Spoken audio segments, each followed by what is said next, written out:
بسم اللہ الرحمن الرحیم۔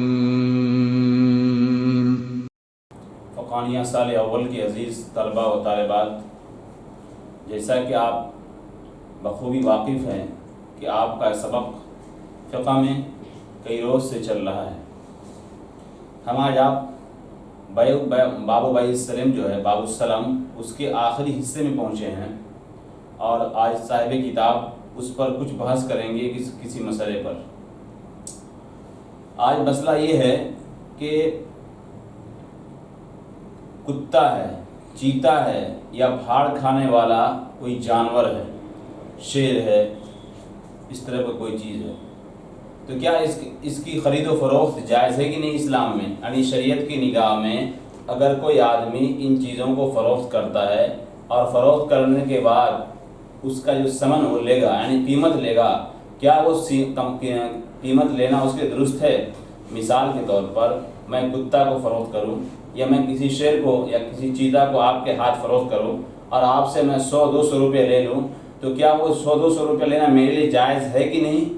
شریعت کی نگاہ میں کیسا ہے؟ صاحب کتاب کہہ رہے ہیں وَيَجُوزُ بَيْعُ الْكَلْبِ وَالْفَهْدِ وَالسِّبَاعِ، کہ کتا کی بیع، چیتا کی بیع اور پھاڑ کھانے والے درندوں کی بیع، درندے جانوروں کی بیع جائز ہے، یعنی اس کو آپ بیچ سکتے ہیں، خرید و فروخت کر سکتے ہیں۔ لیکن کتے کی بیع میں اختلاف ہے۔ کتے کی بیع میں کیا اختلاف ہے؟ امام شافعی اور امام محمد کہتے ہیں کہ آپ کتے کو خرید و فروخت نہیں کر سکتے، یعنی آپ کسی کے ہاتھ فروخت کریں اور اس کے نتیجے میں آپ جو ثمن لیں گے یعنی قیمت لیں گے، آپ کا لینا وہ جائز نہیں ہے۔ احناف کے نزدیک مسئلہ یہ ہے کہ پالتو کتا جو ہوتا ہے اس کا خرید و فروخت تو درست نہیں ہے، آپ اس کو خرید و فروخت نہیں کر سکتے، یعنی اس کے نتیجے میں آپ قیمت نہیں لے سکتے ہیں۔ لیکن جو یہ ہوتے ہیں جو حفاظت کے لیے ہوتے ہیں، جو شوقیہ کتا نہیں ہوتا ہے، جیسے مثال کے طور پر کوئی حفاظت کے لیے بہت سے لوگ کتا کو پالتے ہیں، ایک شکاری کے لیے یا شکاری کتا وغیرہ جو ہوتا ہے یا حفاظت کتا جو ہوتا ہے، اس کو آپ خرید و فروخت کر سکتے ہیں، یعنی آپ اس کو فروخت کر کے آپ ثمن حاصل کر سکتے ہیں اور آپ کا ثمن لینا ہو اس کے عوض میں درست ہو جائے گا۔ اسی کو کہا ہے وَيَجُوزُ بَيْعُ الْكَلْبِ وَالْفَهْدِ وَالسِّبَاعِ، کہ جائز ہے کتے کی بیع اور چیتے کی بیع اور پھاڑ کھانے والے درندے کی بیع، لیکن اختلاف میں نے بتا دیا کہ صرف کتے کے اندر ہے۔ دلیل ہے، سب کی اپنی اپنی دلیل ہے۔ امام شافعی وغیرہ کی بھی دلیل، انہوں نے کہا کہ حدیث ہے کہ نہا رسول اللہ صلی اللہ علیہ وسلم عن ثمن الکلب، یہ حدیث ہے۔ احناف کی دلیل جو ہے حدیث طلبہ وعن جابر رضی اللہ عنہ ان رسول اللہ صلی اللہ علیہ وسلم نہا عن ثمن الکلب والسنور الا کلب صید، یہی دلیل ہے، الا کلب صید، یعنی شکاری کتے کی ممانعت آپ صلی اللہ علیہ وسلم نے نہیں کیا، یعنی اس کے عوض میں آدمی ثمن لے سکتا ہے، قیمت لے سکتا ہے، بات ختم ہو گئی۔ اس کے بعد صاحب کتاب کر رہے ہیں کہ شراب ہے، خنزیر ہے، کیا اس کی بیع اسلام کی نظر میں یعنی شریعت کی نگاہ میں کیسا ہے؟ یعنی اس کو خرید و فروخت ایک مسلمان کر سکتا ہے کہ نہیں؟ ایک صاحب ایمان شراب کی خرید و فروخت یا خنزیر کی خرید و فروخت کر سکتا ہے کہ نہیں؟ صاحب کتاب کر رہے ہیں کہ ان دونوں چیزوں کی خرید و فروخت درست نہیں ہے۔ کیوں؟ اس وجہ سے کہ یہ دونوں چیز نجس العین ہے، اور جو چیز نجس العین ہو شریعت کی نگاہ میں اس کی خرید و فروخت کسی بھی طریقے سے درست نہیں ہے۔ کیوں؟ حدیث کے اندر بھی ہے اور خود قرآن کریم کے اندر بھی ہے۔ قرآن کریم کی آیت ہے حرمت علیکم المیتۃ والدم ولحم الخنزیر، یہاں بھی کہا گیا ہے، اور دوسری آیت کے اندر ہے انما الخمر والمیسر والانصاب والازلام۔ تو قرآن کریم کے اندر بھی اس کو نجس العین قرار دیا گیا ہے اور اس کی حرمت پر قرآن کریم نازل کیا گیا ہے۔ اس کے علاوہ حدیث کے اندر بھی کہ آپ صلی اللہ علیہ وسلم جب فتح مکہ کے دن تھے، وہاں پر فتح مکہ کے دن مکہ کے اندر تھے، تو آپ صلی اللہ علیہ وسلم نے اس دن بھی یہ کہا تھا کہ آج کے بعد سے اب شراب ہے، خنزیر ہے، مردار ہے، یہ سب چیزیں بالکل ناجائز اور حرام ہو گئی، لہذا ان سے بھی یہ ثابت ہوتا ہے کہ ان دونوں چیزوں کی خرید و فروخت درست نہیں ہے۔ اسی کو کہا ولا یجوز بیع الخمر والخنزیر، اور جائز نہیں ہے شراب اور خنزیر کی بیع۔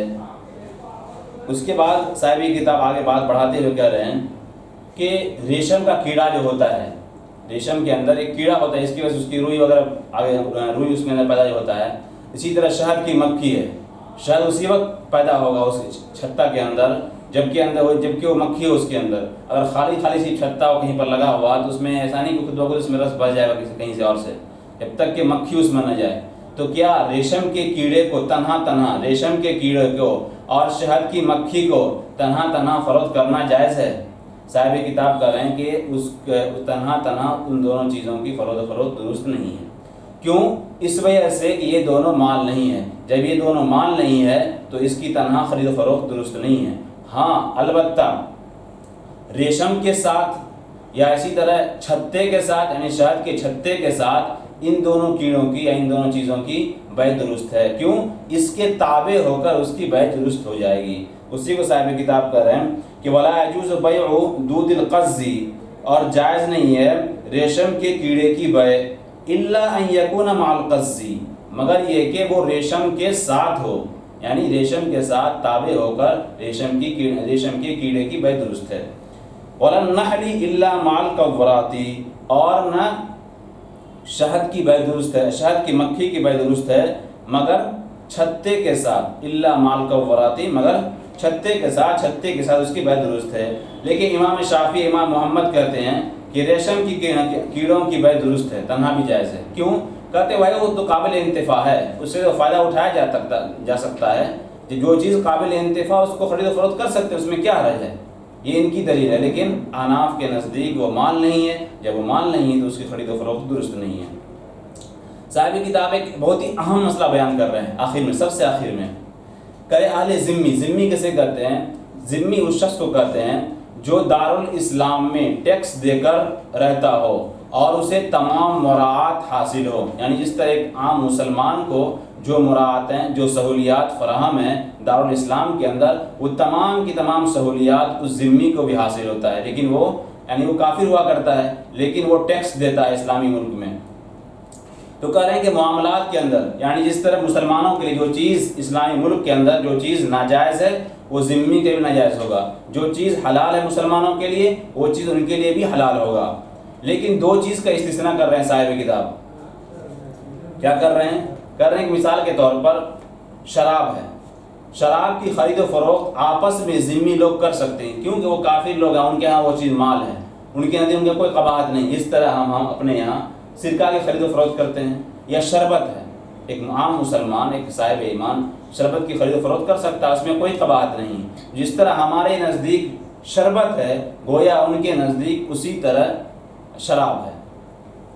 اسی طرح خنزیر کی بیع بھی وہ لوگ کر سکتے ہیں آپس میں، یعنی ذمی لوگ جو کافر لوگ ہوں گے دارالاسلام کے اندر وہ آپس میں کر سکتے ہیں.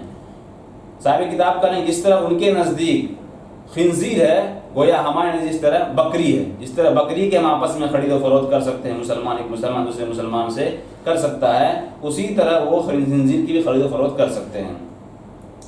اسی کو کہا کہ وَأَهْلُ الذِّمَّةِ فِي الْبَيْعَاتِ كَالْمُسْلِمِينَ، کہ ذمی لوگ تمام کی تمام خرید و فروخت میں مسلمانوں کی طرح ہیں.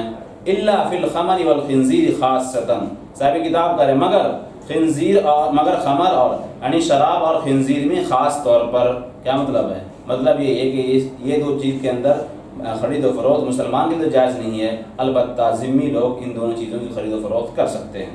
کریں کیوں؟